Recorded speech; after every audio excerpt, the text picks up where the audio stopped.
ناظرین، لبنان بارڈر پر حزب اللہ کے حملے شدت اختیار کر چکے ہیں اور اب وہاں پر بھی ایک بھیانک جنگ چھڑ چکی ہے اور اسرائیل نے اپنے شہریوں کو وہاں سے فی الفور نکال لیا ہے۔ اس کے ساتھ ساتھ بلنکن کو ترکی میں بہت ہی شرمندگی اٹھانا پڑی ہے اور طیب اردگان نے ان سے ملاقات تک سے انکار کر دیا ہے اور جنگ کے حوالے سے آخری وارننگ دے دی گئی ہے، جبکہ غزہ میں ایک انتہائی خونخوار اور خوفناک جنگ آگے بڑھتی ہوئی نظر آ رہی ہے اور اسرائیلی آرمی پوری طرح سے وہاں پر پھنس کے رہ گئی ہے، نہ آگے جا سکتی ہے اور نہ ہی وہاں سے پل بیک کر سکتی ہے۔ یہ ساری تفصیلات آپ کے ساتھ شیئر کریں گے۔ پھر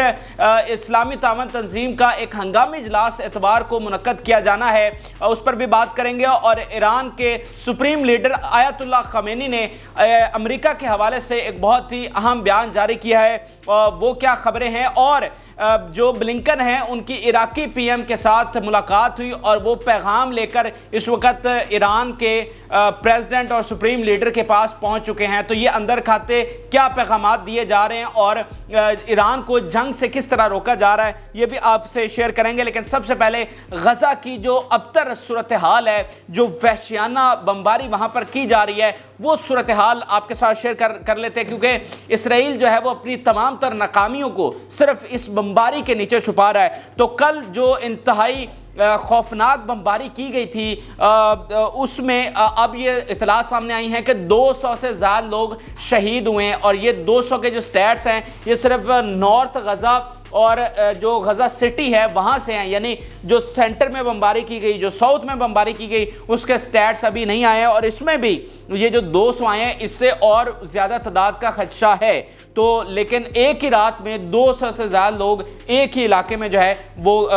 شہید ہوئے ہیں اور ہزاروں کی تعداد میں زخمی ہوئے ہیں، کیونکہ کل رات کسی بھی لمحے بمباری نہیں روکی گئی اور بہت ہی خطرناک بم جو ہیں وہ استعمال کیے گئے تھے۔ اس کے ساتھ ساتھ افسوسناک خبر یہ سامنے آئی ہے کہ جو قبرستان ہیں غزہ کے وہ بھر چکے ہیں اور وہاں پر دفنانے کی جگہ نہیں بچی ہے۔ اب وہاں پر ہو یہ رہا ہے کہ ان آئیڈینٹیفائڈ باڈیز جو ہیں ان کو دفنایا جا رہا ہے اور اجتماعی قبروں میں دفنایا جا رہا ہے، اور جو وہ باڈیز ہیں جن کی شناخت نہیں ہے اور ان کا کوئی فیملی ممبر بھی نہیں ہے جو وہاں پر موجود ہو تدفین کے وقت، تو اسی طرح سے غیر شناخت شدہ جو میتیں ہیں ان کو فیملی ممبر کے بغیر ہی وہاں پر دفنایا جا رہا ہے، اور اب قبرستان بھی بھر چکے ہیں اور وہاں پر بھی جگہ نہیں ہے۔ تو یہ سب عربوں کی جو ہے وہ اس میں ہو رہا ہے، عرب یہ سارے مظالم اور جبر دیکھ رہے ہیں، لیکن کوئی کچھ بھی عملی اقدام اٹھانے کو تیار نہیں ہے اور اتنی یہ جرت نہیں کر سکے کہ اس مظالم کو رکوا سکیں۔ پھر ناظرین ایک اور جو افسوسناک خبر سامنے آئی ہے کہ ڈیڈ باڈیز جو ہیں وہ گلیوں میں بکھری پڑی ہیں۔ اب یہ جو آفیشیل اتھارٹی ہے فلسطین کی، جو وہاں پر کوارڈینیٹر ہیں، انہوں نے یہ کنفرمیشن اس بات کی ہے کہ واقعتاً ہمیں گلیوں سے جو ہے وہ ڈیڈ باڈیز مل رہی ہیں۔ تو سوچئے کہ یہ جو نمبرز ہم تک پہنچ رہے ہیں اس سے کئی گنا بڑے نمبر ہیں جو ہلاکتیں ہو چکے ہیں، جہاں پر گلیوں میں لاشیں بکھری پڑی ہوں اور ان کو اٹھانے والا کوئی نہ ہو، یعنی کئی دنوں کی لاشیں وہاں پر پڑی ہیں جن کو ابھی تک نہیں اٹھایا جا رہا۔ تو اسرائیل جو ہے وہ غزہ کے لوگوں کو فاقوں سے بھی مار رہا ہے اور ڈائریکٹ گولیاں اور بم برسا کر بھی مار رہا ہے۔ پھر آپ یہ دیکھیے کہ Gaza has turned into a valley of blood, scenes in Gaza are beyond human endurance. Children are being killed by bombs, hunger and fear. Wounded without access to medical care and ambulances are being bombed live. اب یہ ساری خبریں جو ہیں وہ وہاں سے سامنے آ رہی ہیں۔ پھر آپ یہ دیکھیے کہ children are in trauma and stress. They are suffering with medical and psychological trauma. کہ وہاں پر جو بچے ہیں وہ ہارر میں ہیں، جو ٹراما میں ہیں، جنہوں نے سروائیو کیا ہے وہ ابھی تک اس خوف سے کانپ رہے ہیں اور اس وقت وہ جو ایک مینٹل ہیلتھ ہے اس کا بھی وہ شکار ہوئے ہیں۔ آپ خود یہ دیکھیے، فریکر said the 4-year-old daughter of one UN staffer is suffering mental health problem, pulling out her hair and scratching her legs until they bleed because of the massive stress of living through this every day. Nearly half of the dead in Gaza are children, and those who survived are now struggling physically and psychologically. تو یہ United nation کی report ہے کہ وہ بچے اس stress اور trauma میں ہیں، اس خوف میں مبتلا ہیں اور اس خوف میں کانپ رہے ہیں، اور اب جو ہے وہ ذہنی طور پر بھی بہت ساری بیماریوں کا شکار ہو رہے ہیں۔